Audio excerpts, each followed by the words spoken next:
Tentang Anies debat soal IKN, Fahri Hamzah sebut Anies tak berani dukung IKN, takut pendukung lari. Bahwa ada semacam level politik tertentu yang memungkinkan satu kebijakan publik tidak bisa dieksekusi di ibu kota dan akhirnya itu menjadi problem. Karena problem pertarungan politik ya itu tadi. Dia tadi, harusnya itu dihindari di masa depan. Artinya political pointy aja dong kalau gubernur ibu kota ya. Itulah yang didesain katanya sekarang di IKN. Makanya saya kan mengusulkan misalnya nih ya capres-capres atau partai-partai debat. Kalau kalian menang itu mau mendukung IKN atau tidak gitu. Harusnya itu konteksnya gitu loh. Karena ini residunya gitu. Saya nggak mau bahas soal residu ini. Tunjukkan bahwa dia itu antitesa Pak Jokowi dan kemudian dia berharap bisa mendapat dukungan dari luar negeri, dari negara asing. Dan dari sini proposal ini memberikan satu harapan kepada negara-negara, termasuk yang terpenting adalah negara Amerika dan Eropa, bahwa kalau Anies bisa maju, dia akan mengubah apa yang sudah dilakukan oleh Presiden Jokowi. Ya karena antitesa. Jadi IKN ini cuma proposal aja gitu, bahwa dia berseberangan dengan Pak Jokowi. Makanya tadi saya jawab, mungkin itu pikiran Anies secara spontan, tapi ini kan Anies fantasi itu lah, kan fantasi Anies lah ya. Fantasi Anies, iya. Boleh jadi karena Capres dia fantasi berarti ya. Dia intelektual, dia manusia yang berpikir. Ketika kita berinteraksi, ini programnya Jokowi, ini yang bagus, kemudian ini harus dilanjutkan meskipun agak berat. Kan boleh jadi dia berubah. Gitu loh. Jadi hal-hal seperti itu jangan dijadikan satu dalil seolah-olah dia otomatis menggagalkan EKN atau tidak setuju dengan EKN. Seperti dilansir dari laman denpasarupdate.com, politikus Fahri Hamzah menjadi sorotan publik setelah sikapnya yang kerap mengkritik pencapresan Anies Baswedan yang dinilainya kurang tepat di tengah situasi masyarakat yang masih terbelah. Fahri Hamzah menyebut deklarasi Anies sebagai capres justru semakin memperlebar perpecahan antara kelompok kanan dan kelompok kiri. Bahkan menurut Fahri Hamzah, Anies tidak berani mendukung Ibu Kota Nusantara atau IKN sebagai ibu kota baru karena takut pendukungnya lari. Bahkan dalam pernyataan yang lain, menurut Fahri, pemimpin ibu kota seharusnya adalah orangnya presiden, sebab kata dia, pemimpin ibu kota akan mendampingi presiden untuk mengamankan kantor pemerintah pusat. Mantan wakil ketua DPR itu menegaskan konflik di ibu kota haruslah dihindari tahun mendatang. Ia juga menantang parpol dan calon presiden untuk berdebat mengenai pembangunan IKN Nusantara yang digagas oleh Jokowi, termasuk baca pres Partai Nasdem, Anies Baswedan, yang mengkritisi pemindahan IKN. Sementara mengenai IKN sendiri, Fahri mengaku belum memberikan posisi yang jelas. Dia ingin lebih dulu berdebat masalah pemindahan ibu kota negara untuk menjelaskan apa yang terbaik bagi Indonesia ke depan dalam memilih ibu kota, baik pindah secara transisi atau pindah permanen ke IKN. Makanya Fahri Hamzah pun berseloroh, partai-partai dan capres-capres di Pilpres 2024 jangan sembunyi karena tema ini penting. Walah Pak, dia makin panas saja suhu politik Indonesia. Belum kelar sama kegalauan pencapresan Anies oleh Nasdem yang nasibnya di ujung tanduk, ini Om Fahri Hamzah malah nantangin Anies debat soal IKN. Apa ndak makin belibet itu mulut Anies nangkepinnya? Terlebih kita tahu kalau Anies ini memang anti IKN. Jelas banget kelihatan kalau si doi berani kritik pedas pemindahan IKN, minim proses demokrasinya. Ini kan pernyataan absurd dari seseorang yang gak punya panggung politik. Mana mungkin IKN bisa dibilang minim proses politik dan keterlibatan publik. Kalau dalam prosesnya saja undang-undang yang disahkan oleh Jokowi untuk IKN sudah disetujui oleh seluruh DPR. Makanya nggak heran kalau Fahri tantang debat para calon presiden yang so arogan mengkritik IKN. Padahal mereka nggak tahu proses politik yang dilalui Jokowi untuk memindahkan ibu kota negara. Terlebih sebelumnya memang diketahui mantan gubernur Jakarta Anies Baswedan mengkritik soal proyek pemindahan ibu kota negara atau IKN ke Kalimantan Timur beberapa waktu lalu. Kritik Anies terhadap proyek IKN lebih dalam konteks demokrasi atau proses politiknya yang menurutnya minim peran serta atau keterlibatan dan partisipasi publik.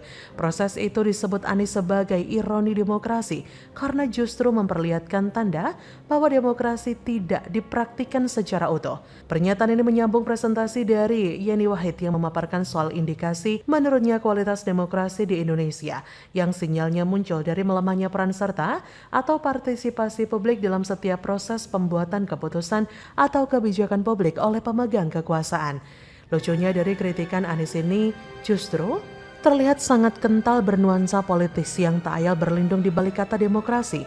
Lagian ngapain sih Anies harus bawa-bawa demokrasi kalau faktanya dia sendiri tak pernah mengamalkan apa itu demokrasi itu sendiri.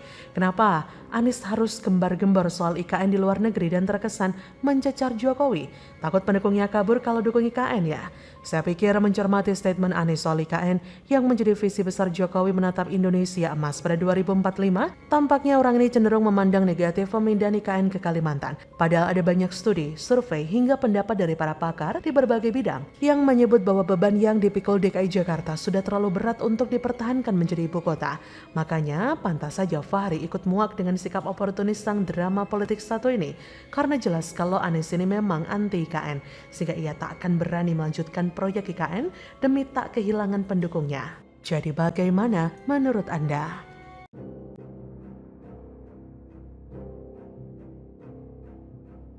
Ya, pencitraan Anies gagal total, ambyar, ditulis oleh Nina Nur dari laman siwar.com.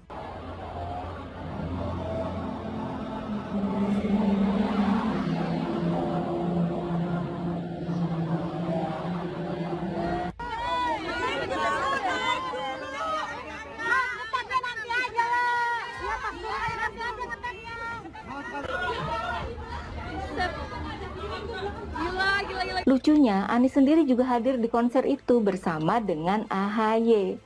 Maksudnya mau pamer kali ya. Ini loh capres bersama cawapresnya mungkin. Foto dan video kebersamaan Anies dan AHY juga tersebar di media sosial. Namun, borok Anies terkait pembangunan JIS juga tersebar kan? Siapa yang bisa lupa dengan insiden robohnya pagar pembatas tribun penonton di Stadion JIS? Ini kejadian pada bulan Juli tahun lalu ya. Kejadian ini tergolong epik dan sangat menohok Anies karena terjadinya di dalam gelaran acara Grand Launching Stadion JIS. Bertepatan dengan Anies yang sedang berpidato. Pas lagi pamerin diri sendiri di depan penonton, bruk, ambiar deh. Waktu itu Anies terkesan menyalahkan penonton. Katanya insiden itu karena antusiasme penonton. Padahal dari video yang beredar, tampak tidak ada penonton yang menaiki pagar itu. Jadi memang ada kesalahan teknis di pembangunannya. Insiden robohnya pagar itu seakan menjadi semacam pertanda buruk untuk Anies. Bahwa alih-alih jadi benda mati yang mengangkat citra Anies, Stadion JIS ini malah jadi benda mati yang mengungkap borok ketidakbecusan Anies sendiri. Sesudah selesai dibangun, Stadion JIS ini pun dipakai untuk sholat Id oleh Anies. Pertama untuk sholat Idul Fitri, kemudian juga untuk sholat Idul Adha. Ketika dipakai buat sholat Idul Adha, Anies memberikan sambutan dengan latar belakang gambar Stadion JIS dan sirkuit Formula E. Luar biasa ya pencitraannya. Bersama dengan kegiatan Anies ini mulai terungkap sisi kelam Stadion JIS. Ternyata biaya perawatan stadion ini mencapai 60 miliar rupiah per tahun. Gila. Kemudian pada September 2022, publik pun dihebohkan dengan pernyataan PSSI yang menyebutkan bahwa Stadion JIS belum memenuhi standar FIFA, masih belum memenuhi kelayakan 100% infrastruktur dengan adanya berbagai kekurangan hasil temuan tim inspeksi PSSI. Antara lain, sarana dan prasarana pendukung yang belum sesuai standar, seperti kantung parkir, transportasi umum, dan jalan akses menuju stadion. Akses menuju stadion baru tersedia satu pintu saja, jadi penonton akan memakan waktu lama ketika keluar masuk stadion. Juga plafon JIS yang terlalu rendah, yang berakibat bis pemain tidak bisa masuk ke arena yang telah ditentukan. Ini termasuk kejadian besar loh, viral di media sosial, saksinya banyak, puluhan ribu orang. Tapi lucunya, Anies sendiri juga hadir di konser itu, bersama dengan AHY. Maksudnya mau pamer kali ya, ini loh capres bersama cawapresnya mungkin. Foto dan video kebersamaan Anies AHY juga tersebar di media sosial. Namun borok Anies terkait pembangunan JIS juga tersebarkan. Apa yang menjadi kekhawatiran PSSI pun terbukti, sarana dan prasarana JIS belum siap. Hasil kerja Anies ya kayak gini, terlihat megah tapi begitu dicoba langsung ambruk. Kita lihat saja perkembangannya ya. Kalau nanti ada tokoh publik atau tokoh partai yang mengkritik Anies soal ini, kejadian ini bakal tereskalasi dan menjadi tamparan besar untuk Anies. Citra Anies jadi digerogoti oleh buatannya sendiri. Gimana Anies bisa membuktikan bahwa dirinya bisa kerja jika hasil kerjanya itu malah mengungkap ketidakbecusan dirinya dan kemudian bisa menggerus elektabilitasnya. By the way, itu yang di sebelah Anies kemarin-kemarin ngomong katanya rakyat lagi nggak baik-baik aja. Kok yang nonton konser sampai penuh gitu? Hayo loh, kemakan omongan sendiri juga ya. Kura-kura emang juara. Bagaimana menurut Anda?